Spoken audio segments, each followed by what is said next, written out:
Glad to be going to the SEC tournament with the win over Missouri.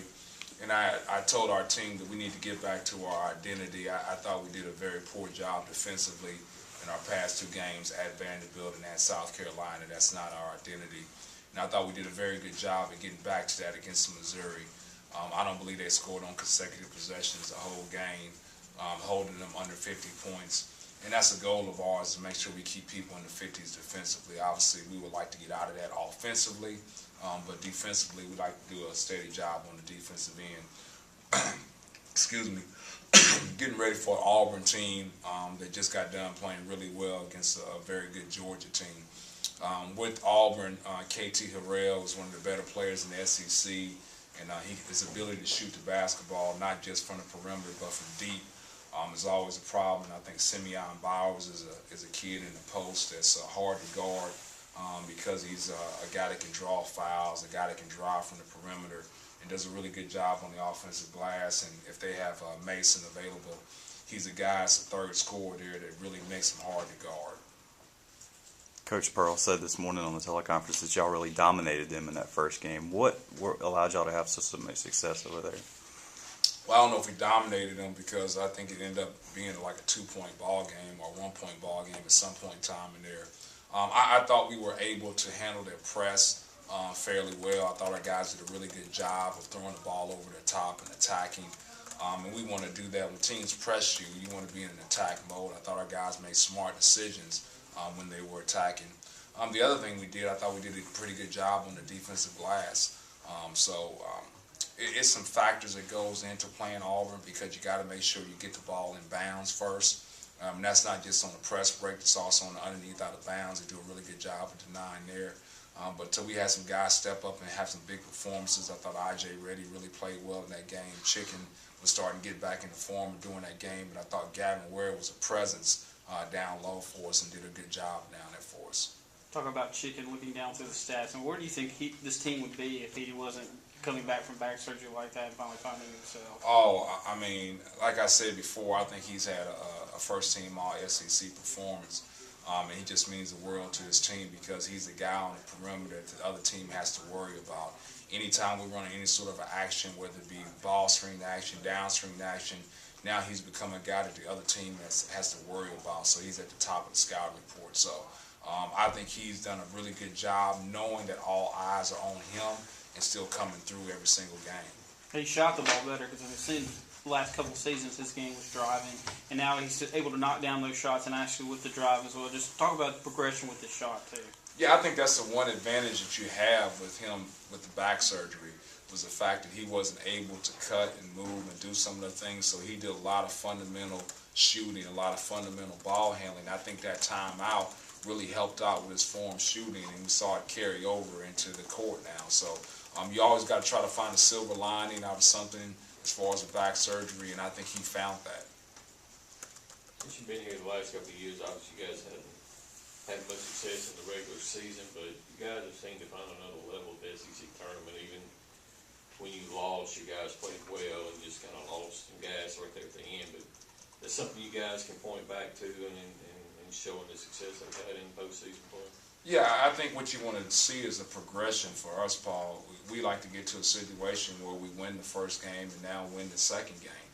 And that's showing a progression as far as like where the program is headed and what you're doing. So for us, obviously the first step is we got to beat an Auburn team that's more than capable of beating us. And then if we were able to get past Auburn, trying to find a way to get past that second round game. So to me, that's the progression that we want to talk about. But to me, when you go into the SEC tournament or any tournament, everybody is 0-0. And so you got a situation here, every young man grows up wanting to play in the NCAA tournament.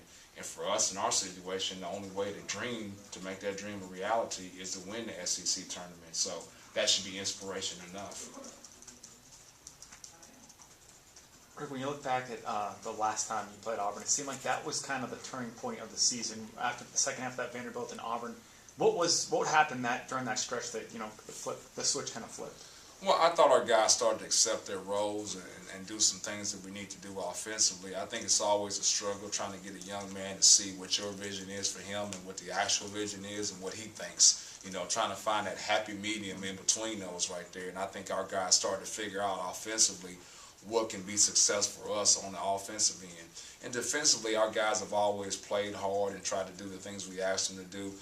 But I also thought we did a better job of starting to take care of the basketball during that time. So I think between guys starting to understand who they are and accept their roles, and then taking care of the basketball, I think that's where things kind of turned for us. Looking back on the game tape of Missouri, what did you kind of see from the extended minutes that Oliver and Falou were able to give Marquez and Dalton? Yeah, I think Oliver and Falou have always been really, really good on the defensive end, except when the shot goes up. I think that's the one thing that they need to focus on is becoming better defensive rebounders, because as far as like the way they guard ball screen actions, down screen actions, I think their athleticism is shown through the way they have lateral quickness and lateral movement. So I've never worried about them on that end. To me, where they got to make the progression is getting that defensive rebound to secure the possession, and then on the offensive end, just having the ability to be a threat. And I think Oliver got a finish against the zone against Missouri where I.J. Reddy drove the lane and dumped it down to him, and he finished with a dunk. Those are the type of things that you need to see from Falou and from Oliver. I think Falou got the ball on the post in a set play and was able to make a little jump hook. So to me, that's when you start to see the progression of what you want out of Oliver and Falou. And the one thing to keep in mind is they still are freshmen. I know Falou has been in the program for a year, but I think the future is really bright for them, because those are the type of kids that are going to work on their game, they're going to work hard. And so for them to get better, they have to work, and I think those guys are willing workers. When you talk about players accepting roles, was there one player in particular, or a couple, or a handful that needed to, or that was most difficult to accept, or had the most challenge? I don't think anybody fought it. I just think that when you're coming into a new situation, especially as newcomers like Demetrius Houston, I think Demetrius Houston now has really grown as a basketball player because he's starting to accept, what the things he does well and what he doesn't do well. And there's no knock on Demetrius Houston, but he's an elite athlete. He needs to focus in on some of the things that he can do with his athleticism, finishing at the rim, defending, getting offensive rebounds.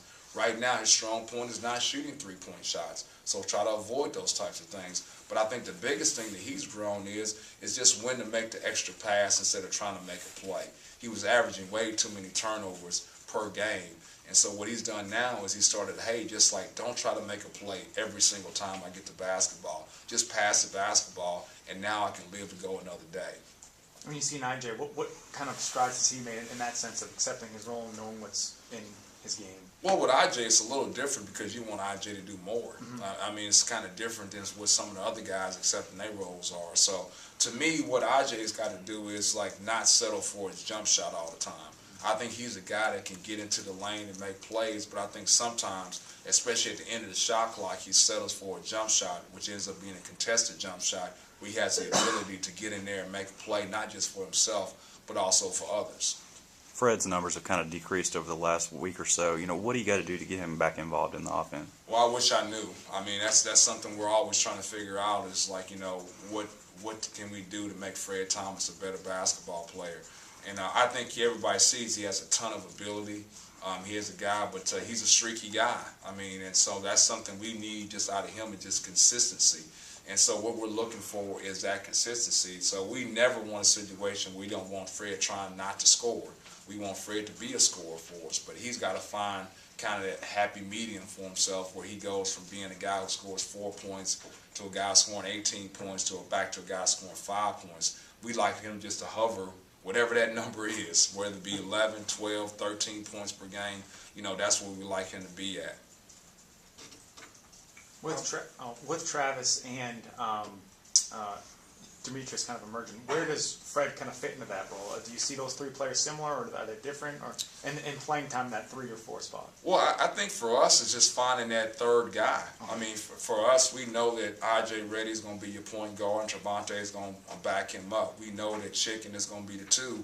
To me now, it's like, who's going to be that other perimeter guy? And so I think those guys are trying to find their niche as far as who's going to be a consistent guy at that third spot. And that's the whole problem, I think, Mike, was consistency. One day is Fred, one day is Travis, one day is Demetrius. So if anybody wants to step up and be consistent, then they can be that third guy. But until that time comes, we'll keep shuffling them in there. I think the key is that we actually have guys to shuffle in there now. Before, we didn't have that option. Probably should have asked you this after the game, and but when needing to win like you did against Missouri, and just to have that break the losing streak and get some confidence going to the SEC tournament. You started Jeffrey and Isaiah, and could have called timeout right away and got them out of the game, but you played them. I think Isaiah almost to the first immediate timeout. How tough of a decision was that, or was it not a tough decision for you? Well, for me, it wasn't a tough decision at all. I mean, it's funny, you know, my staff, about after every 30 seconds, they say, hey, you want to get these guys in? You want to get these guys in? And so I didn't want to do that to them, because I think they're more than capable of going out there and doing some things. And so unless it just turned to a situation where it was bad for them individually, but I think every single individual, whether it be Jeffrey, Isaiah, Trevante, those guys handled their role really well. So I felt there was no need to sub. But I didn't have any intentions of putting them in there and then subbing them out after 30 seconds. Hey, if they did well, I was going to keep them in there for a little while. So I got full faith that those guys are trying to do the right things, and if they're trying to do the right things, then they're going to have success. When you see situations like that, I don't know if you saw also over the weekend what Georgetown was able to do with Tyler Adams, just, you know, when it goes through behind a coach's decision to do that, to give those guys a special moment. Yeah, and you know, that's also got to be accepted from the opposing coach too, especially with the Georgetown situation there, because what if it comes down to it, you know, that team loses by 1 point because they let Tyler Adams score a basket there. So, you know, you got to have faith in doing the right things. But to me, those guys have more than earned and deserve that opportunity to go out there and play 3 minutes. And if we lose the ball game because those guys went out there and played 3 minutes, that's not the reason we lost. The reason we lost is because of the other 37 minutes. So I think those guys did a good job in that stead. Time for a couple more questions.